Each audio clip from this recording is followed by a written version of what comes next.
पांचवी टेक्निक पे हम बातचीत करते हैं। ये प्रिंसिपल है टाइम मैनेजमेंट का, यूज़ 80-20 रूल्स। पेरेटो का नियम है, हर जगह काम करता है, तो ये टाइम मैनेजमेंट पे भी काम करता है। टाइम मैनेजमेंट पे कैसे काम करेगा ये? Find out 20% work and give them 80% of time. अगर हमने 10 काम करने हैं एक दिन में, तो उन 10 कामों में से 2 काम ऐसे होंगे जो बहुत ज़्यादा इंपॉर्टेंट है आपके लिए। मतलब वो जो 2 काम हैं, उन 2 कामों के करने से आपको 80% रिजल्ट मिल जाएगा। वो 2 काम कर लिए तो मान लो आपका 80% काम हो गया। और 8 काम ऐसे होंगे, वो काम तो हैं लेकिन वो उतने ज़्यादा इंपॉर्टेंट नहीं है जितने पहले 2 काम हैं। तो ये हम सब लोगों को एक चीज़ समझनी पड़ेगी कि जो सबसे इंपॉर्टेंट वाले काम है ना, वो हमें फाइंड आउट करने कि वो कौन से हैं हमारे। हमने रैंडम काम नहीं करना सुबह उठते ही। अगर आपने दिन में 5 कॉल करनी है ना, तो 5 में से सबसे इंपॉर्टेंट वाली पहली कॉल किसको करनी है वो आपने डिसाइड करना है। दूसरी कॉल फिर किसको करनी है, तीसरी कॉल किसको करनी है, राइट। इसको अगर थोड़ा और हम लोग इसको थोड़ा और डीप में जाएं, तो मान लेते हैं आपने कॉल्स करनी है, आपने कुछ प्रोस्पेक्ट से भी कॉल करनी है और कुछ आपने कॉल करनी है फॉलोअप के लिए भी करनी है। तो इन दोनों में से पहली कॉल कौन सी होनी चाहिए? फॉलोअप होनी चाहिए। कितने लोग कहते हैं फॉलोअप होनी चाहिए? और कितने लोग कहते हैं कि पहले प्रोस्पेक्टिंग वाली होनी चाहिए, नए लोगों से बातचीत करना? हाँ, तो मेरा ये मानना है कि प्रोस्पेक्टिंग कॉल वाली कॉल जो है ना, वो टॉप प्रायोरिटी पे हमारी आनी चाहिए, पहले आनी चाहिए। पहले क्यों आनी चाहिए? क्योंकि ये वाला पार्ट हमारे यहाँ बहुत ज़्यादा लैगिंग है। सबसे कम काम अगर होता है तो इस चीज़ पे होता है कि हम टाइम ही नहीं लेते, अपॉइंटमेंट नहीं लेते प्रॉपर। फॉलोअप वाला तो फिर भी आप कर लोगे, कहीं लिखा हुआ है, पेंडिंग में आपके दिमाग में है। प्रोस्पेक्टिंग वाला तो है ही नहीं कहीं अभी। तो सबसे इंपॉर्टेंट काम, अगर आपने सबसे पहला कोई काम करना है तो प्रोस्पेक्ट्स को करो। आपको आगे का काम तैयार करो जिससे आप कल को मिल सकें, प्लान दिखा सकें। तो वही आइडेंटिफाई करना है कि कौन सा ए में है, कौन सा बी कैटेगरी में, कौन सा सी में। कुछ भारी भरकम तो नहीं हो रहे पॉइंट्स? हो जाएंगे डाइजेस्ट हैं? राइट। इसको है ना, जो ब्रायन ट्रेसी हैं वो बोलते हैं, उनकी किताब है पूरी इसके ऊपर में, eat that frog. Eat that frog ये नाम है उसका अंग्रेज़ी में, और हिंदी में उस किताब का नाम है सबसे मुश्किल काम सबसे पहले। उन्होंने एक बड़ी अच्छी एग्जाम्पल से रिलेट करवाया।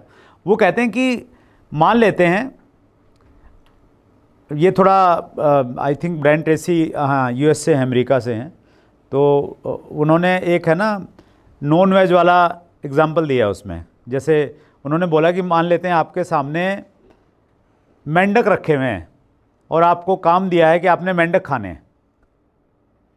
आपका काम है, टास्क है कि आपके सामने बहुत सारे मेंढक रखे हुए हैं प्लेट में और आपने मेंढक खाने हैं। और उन सारे मेंढकों में कोई छोटा है, कोई देखने में थोड़ा अच्छा लग रहा है, और कोई मेंढक ऐसा है जो बड़ा भी है, बदसूरत भी है, देखने से ही घिन आती है आपको, एक ऐसा मेंढक भी है। तो ब्रायन ट्रेसी कह रहे हैं कि सबसे पहले वही खाओ जो आपको बिल्कुल पसंद नहीं आ रहा है, क्योंकि वो अगर आपने खा लिया ना तो आपका बाकी काम आसान हो जाएगा। आपका मैं कॉन्फिडेंस भी बिल्ड हो जाएगा कि यार ये काम हो गया ना तो बाकी तो मैं निपटा लूँगा सारे के सारे। तो उस किताब में वो यही कहते हैं कि आपके जो हर रोज़ के काम है ना, जो आप डेली काम कर रहे हैं, उन कामों में सबसे ज़रूरी काम कौन सा है? Eat that frog. पहले वो फ्रॉग ढूंढो कौन सा है जो सबसे इंपॉर्टेंट वाला है, और सबसे पहले उसको कर जाओ। अगर वो आपने कर लिया तो आपने मतलब 80% काम कर लिया 20% में। आपने हमारे यहाँ अपने यहाँ पे बिज़नेस में रहता है ना कि अप्लायंस से थोड़ी बनती नहीं है, तो अप्लायंस से बात करने का मन है पिछले 4 दिन से, हर रोज़ सोच रहा हूँ लेकिन हो नहीं रहा। वो वही वाला फ्रॉग है जो आपको सबसे पहले करना पड़ेगा। हम लोग बाकी करते रहते हैं, उसको सोचते हैं चलो बाद में करेंगे यार, थोड़ा बाद में, थोड़ा वो दिमाग ख़राब करेगा, बाद में देखेंगे उसको। तो ऐसे जो काम है ना, उनको आपको सबसे पहले निपटाना है। ये टाइम मैनेजमेंट का प्रिंसिपल ये कह रहा है। इसमें और कुछ आप और जानना चाह रहे हैं? क्लैरिटी है इसमें? क्लियर है सर? चलिए, चूज डिफ़िकल्ट फर्स्ट, इस पर हमने थोड़ी बातचीत कर ली, मुश्किल काम पहले करें।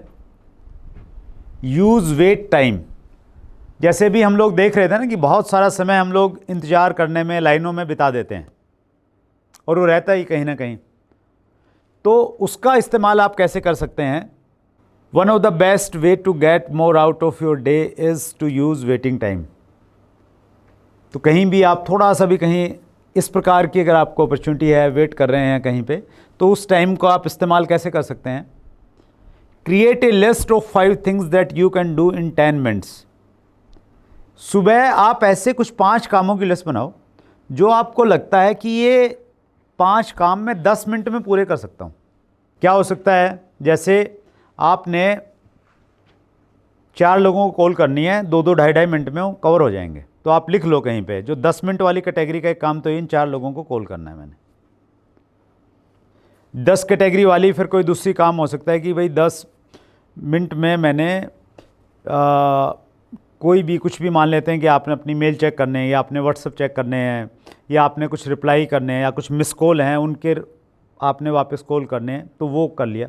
तो ऐसी 3-4 कैटेगरी आप बनाओ जो 10 मिनट में आप कर सकते हो, और दिन में जहाँ भी आपको 10 मिनट का टाइम मिला, कहीं ट्रैवलिंग में मिल गया, कहीं पे वेटिंग टाइम में मिल गया, तो उसमें आपने वो काम निपटा दिया।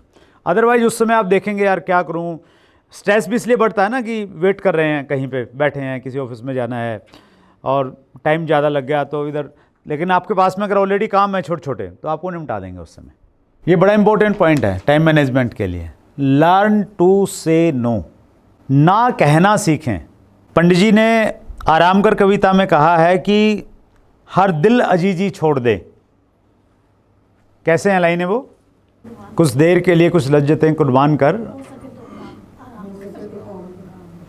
नहीं ये इसके साथ में एक लाइन और आती है ना, हर दिल अजीजी छोड़ दे। तो उसमें वो क्या कहना चाह रहे हैं? उसमें वो ये कहना चाह रहे हैं कि आप हर आदमी को खुश नहीं कर सकते इस दुनिया में, और हर आदमी को खुश करने के अगर चक्कर में रहोगे तो फिर और कुछ नहीं कर सकते, मतलब लोग फिर भी खुश नहीं रहेंगे, और आप भी अपनी ज़िंदगी के जो आपके लक्ष्य हैं, जो आपकी प्राथमिकताएं हैं, वो आप पूरी नहीं कर पाएंगे। तो आप हर किसी को अपना टाइम मत दीजिए, लोगों को ना कहना सीखें। तो कैसे आप ना कह सकते हैं? कुछ उदाहरण देखते हैं। हालांकि ये जो प्रेजेंटेशन मैं आपके साथ में शेयर कर रहा हूँ ना, इस प्रेजेंटेशन में मैंने लगभग 25-30% पार्ट रखा है और 80% इसको उड़ा दिया है। इतने सारे इसमें एग्जाम्पल और इतनी डिटेल डिस्कशन थी इसमें। तो कुछ एग्जाम्पल इसमें देखते हैं। Instinct of I really should study says you cut me in the middle of something important. वास्तव में मुझे अध्ययन करना इसके बजाय, जैसे आप है ना कुछ पढ़ाई कर रहे हैं, पढ़ते हैं जैसे हम लोग किताब, और किसी का कॉल आ गया, और कॉल भी ऐसे बंदे का आ गया है जो बिल्कुल एकदम चिढ़ा रहता है, बिल्कुल आपने फ़ोन नहीं हटाया, डाउनलाइन है, नाराज़ हो जाएगी, वो 4 अपलाइनों को फ़ोन करेगी, मेरा फ़ोन ही नहीं उठाते। तो ऐसे किसी का फ़ोन आ भी गया तो आपने क्या करना है? आपने बस फ़ोन पे ये कहना है कि सर मैं बड़े ज़रूरी काम में हूँ, किसी काम में, कुछ पढ़ाई कर रहा था, कुछ ऐसा कर रहा हूँ, मैं आपको फ्री होते ही कॉल करूँगा। बस इतनी सी बात करनी है, बजाय इसके कि आप उसकी कॉल अटेंड कर रहे हैं, आपका मन था पढ़ने का उस समय, और उसने कुछ ऐसी बात बोल दी कि वो पढ़ाई वढ़ाई का मन चला गया इधर उधर, और आपका सारा का सारा काम डिस्टर्ब हो गया, राइट? तो वो तरीके से थोड़ा टेक्निक के साथ में आपने उसको बोलना पड़ेगा। बोला जा सकता है, सामने वाला नाराज भी नहीं हो। जैसे आपका दोस्त है, कोई फैमिली फ्रेंड है, वो कहता है कि यार फिल्म देखने चलना है, बहुत दिन हो गए, आज शाम को चलते हैं, और बोलते हैं कि नहीं चलने पड़ेगा, पार्टी है ऐसा। तो आप ये कह सकते हैं कि नहीं आज तो थोड़ा नहीं है, अगले शनिवार को चल सकते हैं, या उसको चल सकते हैं, 15 दिन बाद चलेंगे, वो चलेंगे। सामने वाला नाराज भी नहीं होगा और आपने ना भी कह दिया उसको। डिप्लोमेटिक बोलते हैं इसको, डिप्लोमेटिक होना पड़ेगा थोड़ा सा आपको।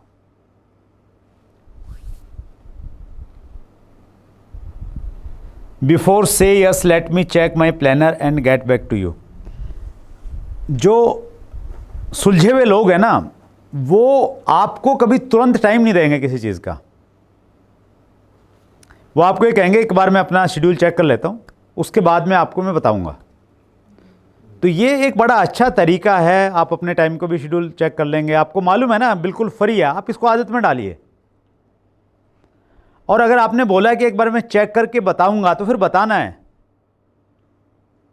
फिर ये नहीं कि आपने बोला मैं चेक करके बताऊंगा और सामने वाला वेट कर रहा है और आपसे पिछले 2 साल से नाराज इसलिए है कि आपने 2 साल पहले बोला था कि मैं फ़ोन करके बताऊंगा और आपने फ़ोन नहीं किया है। तो वो कमिटमेंट भी पूरा करना है, लेकिन ये एक बड़ी अच्छी आदत है। इस चीज़ की शायद अभी आपको बहुत ज़्यादा ज़रूरत नहीं पड़ेगी, लेकिन आपने टारगेट लिखे ना, स्टार एमराल्ड बनना है, रूबी बनना है, तो एडवांस में बता रहा हूँ आपको मैं।